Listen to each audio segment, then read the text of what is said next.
नमस्कार दोस्तों, अगर आप हमारे चैनल पर नए हैं तो हमारे चैनल को जरूर सब्सक्राइब कर लें ताकि हमारे ऐसी अपडेट्स आप तक मिल सके।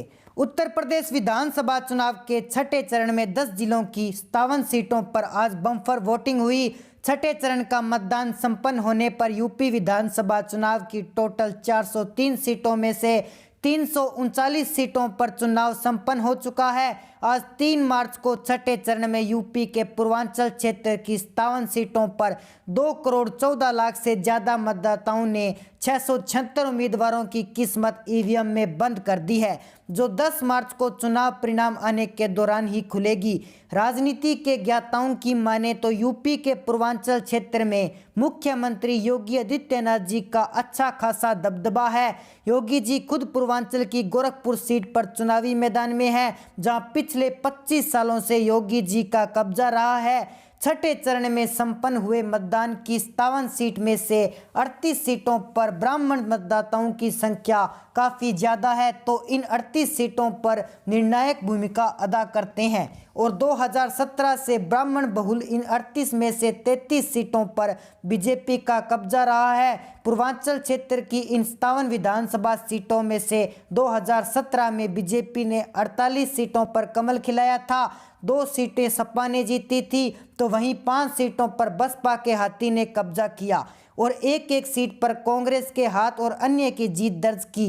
आज 3 मार्च को छठे चरण का मतदान संपन्न होने के बाद कई सर्वे कंपनियों ने अपने अपने एग्जिट पोल्स के आंकड़े देश के सामने रखे हैं और राष्ट्रीय सट्टा बाजार के व्यापारियों ने भी पूर्वांचल क्षेत्र के प्रत्येक मतदान बूथ पर पहुंचकर स्ट्रीक सर्वे के आंकड़े जुटाए हैं, जिसके परिणाम काफ़ी चौंकाने वाले सामने आए हैं।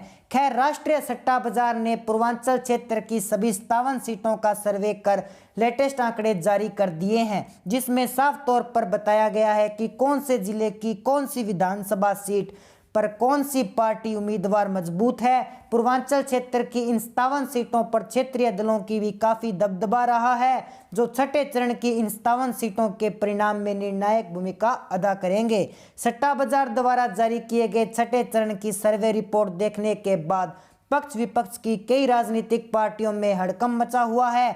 सट्टा बाजार के सर्वे रिपोर्ट जारी होने के बाद कई दिग्गज नेताओं और मंत्रियों के पैरों तलों से जमीन खिसक चुकी है। खैर, राष्ट्रीय सट्टा बाजार द्वारा किए गए सर्वे समीकरण समझने के लिए देखिए स्पेशल रिपोर्ट। शुरुआत करते हैं छठे चरण में अंबेडकर नगर जिले की 5 विधानसभा सीटों से। राष्ट्रीय सट्टा बाजार ने सपा गठजोड़ को यहां की 2 विधानसभा सीटें सौंप दी है। अंबेडकर नगर जिले की 2 विधानसभा सीटों पर एसपीआरएलडी के महागठबंधन को सफलता मिलने का अनुमान सट्टा बाजार ने लगाया है। वहीं 2 सीटें पर बसपा के हाथी को कामयाबी मिलने का अनुमान भी सट्टा बाजार द्वारा लगाया गया है, लेकिन यहां पर कांग्रेस का पूरी तरह से सुफड़ा साफ हो चुका है। बीजेपी अंबेडकर नगर जिले की 1 विधानसभा सीट पर कब्जा कर सकती है। 2017 की सीट बचाने की कोशिश बीजेपी करेगी। इसके अलावा ब्रह्मपुर जिले की 4 विधानसभा सीटों की चर्चा करें तो सपा के गठजोड़ को राष्ट्रीय सट्टा बाजार बलरामपुर की 1 विधानसभा सीट सौंप चुका है। वहीं बसपा के हाथी का बलरामपुर में पूरी तरह से सुफड़ा साफ हो चुका है और यही हाल कांग्रेस के हाथ का होता हुआ दिखाई दे रहा है। भारतीय जनता पार्टी बलरामपुर में 3 विधानसभा सीटों पर कमल खिलाने में कामयाब होगी। सट्टा बाजार के सर्वे में 3 सीटें बीजेपी को दे दी गई है। सिद्धार्थनगर जिले की 5 विधानसभा सीटों की चर्चा करें तो यहाँ भी कई दिग्गज चेहरे चुनावी मैदान में है। सपा गठजोड़ को यहां पर 1 सीट और दे दी गई है। सट्टा बाजार के सर्वे में 1 सीट पर एसपीआरएलडी कामयाब होगी। वहीं बसपा के हाथी को 0 सीट दे दी गई है। वहीं कांग्रेस का भी पूरी तरह से सुफड़ा साफ हो चुका है। बीजेपी को यहां पर 4 विधानसभा सीटों पर कामयाबी मिलने का अनुमान सट्टा बाजार ने लगाया है। बस्ती जिले की 5 विधानसभा सीटों की चर्चा करें तो सपा के गठजोड़ को यहां पर 1 सीट दे दी गई है। एसपीआरएलडी का महागठबंधन 1 सीट पर कब्जा करेगा। वहीं बसपा के हाथी को यहां पर कामयाबी मिलती हुई दिखाई नहीं दे रही है। कांग्रेस का भी यहां पर पूरी तरह से सुफड़ा साफ हो चुका है। भारतीय जनता पार्टी को राष्ट्रीय बाजार ने 4 सीटें दे दी है। सट्टा बाजार के सर्वे अनुसार 4 सीटों पर बीजेपी कमल खिला सकती है। संत कबीर नगर जिले की 3 विधानसभा सीटों की चर्चा करें तो यहां भी कई दिग्गज चेहरे चुनावी मैदान में है। राष्ट्रीय सट्टा बाजार के लेटेस्ट सर्वे के अनुसार सपा गठजोड़ का यहाँ भी पूरी तरह से सूफड़ा साफ हो चुका है। 0 सीटें दी गई है। बसपा के हाथी और कांग्रेस का हाथ भी यहाँ पर सूपड़ा साफ हो चुका है। 0 सीटें सट्टा बाजार ने दी है। वहीं तीनों की तीनों सीटें संत कबीर नगर की भारतीय जनता पार्टी के खाते में राष्ट्रीय सट्टा बाजार के लेटेस्ट सर्वे में डाल दी है। महराजगंज जिले की 5 विधानसभा सीटों की तरफ बढ़ें तो यहाँ भी सपा के गठजोड़ का खाता खुल सकता है। एक सीट पर महराजगंज ने सपा गठबंधन है वो कामयाब हो सकता है। बसपा और कांग्रेस का यहाँ पर पूरी तरह से सूफड़ा साफ हो चुका है। महराजगंज जिले की 0 सीटें हैं बसपा कांग्रेस को दी गई है। बीजेपी यहां पर विधानसभा सीटों पर कब्जा कर सकती है। भारतीय जनता पार्टी महराजगंज 4 विधानसभा सीटों पर कमल खिलाएगी। सट्टा बाजार के अनुसार गोरखपुर जिले की 9 विधानसभा सीटों की चर्चा करें तो सपा गठजोड़ को यहां पर 0 सीटें दी गई है। योगी जी खुद मैदान में है। यहां पर 0 सीटें सपा गठजोड़ को बसपा का हाथी 1 सीट पर खाता खोल सकता है। सट्टा बाजार के अनुसार कांग्रेस का यहां पर सूफड़ा साफ हो चुका है। बीजेपी गोरखपुर की 8 विधानसभा सीटों पर एक तरफा कब्जा करने जा रही है। देवरिया जिले की 7 विधानसभा सीटों की चर्चा करें तो यहां पर सपा के गठजोड़ को राष्ट्रीय सट्टा बाजार 1 सीट दे रहा है। राष्ट्रीय सट्टा बाजार के लेटेस्ट सर्वे के अनुसार 1 सीट पर एसपीआरएलडी के महागठबंधन को कामयाबी हासिल होगी। बसपा का यहां पर पूरी तरह से सफाया हो चुका है। बसपा के हाथी और कांग्रेस के हाथ को यहां पर 0 सीटें राष्ट्रीय सट्टा बाजार दे रहा है। देवरिया की 0 सीटें बीजेपी देवरिया की 6 विधानसभा सीटों पर कब्जा करेगी। राष्ट्रीय सट्टा बाजार के अनुसार 6 सीटें बीजेपी के खाते में डाल दी गई है। कुशीनगर जिले की 7 विधानसभा सीटों की चर्चा करें तो यहाँ भी कई दिग्गज चेहरे चुनावी मैदान में है।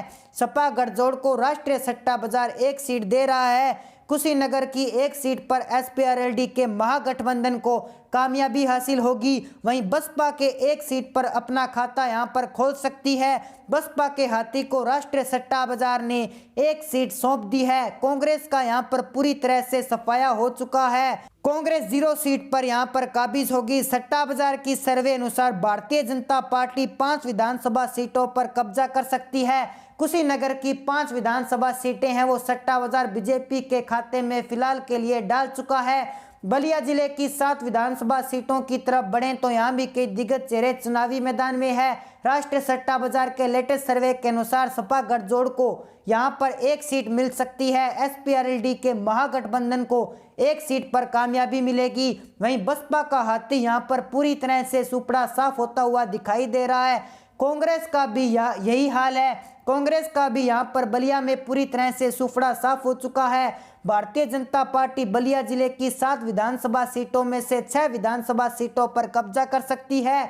बलिया जिले की 6 विधानसभा सीटें हैं वो सट्टा बाजार के अनुसार बीजेपी के खाते में जा सकती है। ओवरऑल बात करें तो सपा के गठजोड़ को छठे चरण में 9 सीटों पर कामयाबी हासिल हो सकती है। एसपीआरएलडी का महागठबंधन 9 सीटों पर कब्जा कर सकता है। सट्टा बाजार की सर्वे अनुसार वहीं बसपा का हाथी 4 विधानसभा सीटों पर छठे चरण में कब्जा करेगा। 4 सीटें हैं वो बसपा के खाते में राष्ट्रीय सट्टा बाजार के सर्वे डाल चुकी है। सट्टा बाजार के अनुसार छठे चरण में 4 सीटों पर बसपा का हाथी काबिज होगा। वहीं कांग्रेस का छठे चरण में पूरी तरह से सूफड़ा साफ हो चुका है। कांग्रेस का खाता भी छठे चरण में नहीं खुला है। कांग्रेस को 0 सन्नाटा राष्ट्रीय सट्टा बाजार अपनी लेटेस्ट सर्वे में दे चुका है। भारतीय जनता पार्टी छठे चरण में 44 विधानसभा सीटों पर कब्जा कर सकती है। 57 में से 44 विधानसभा सीटें हैं वो बीजेपी के खाते में राष्ट्रीय सट्टा बाजार के लेटेस्ट सर्वे डाल चुकी है। कहा जा सकता है कि योगी मोदी की जोड़ी है वो कहीं न कहीं मजबूत और लोकप्रिय है। ऐसे में राष्ट्रीय बाजार ने अपनी लेटेस्ट सर्वे में जो 44 सीटें हैं वो बीजेपी के खाते में फिलहाल के लिए डाल दी है।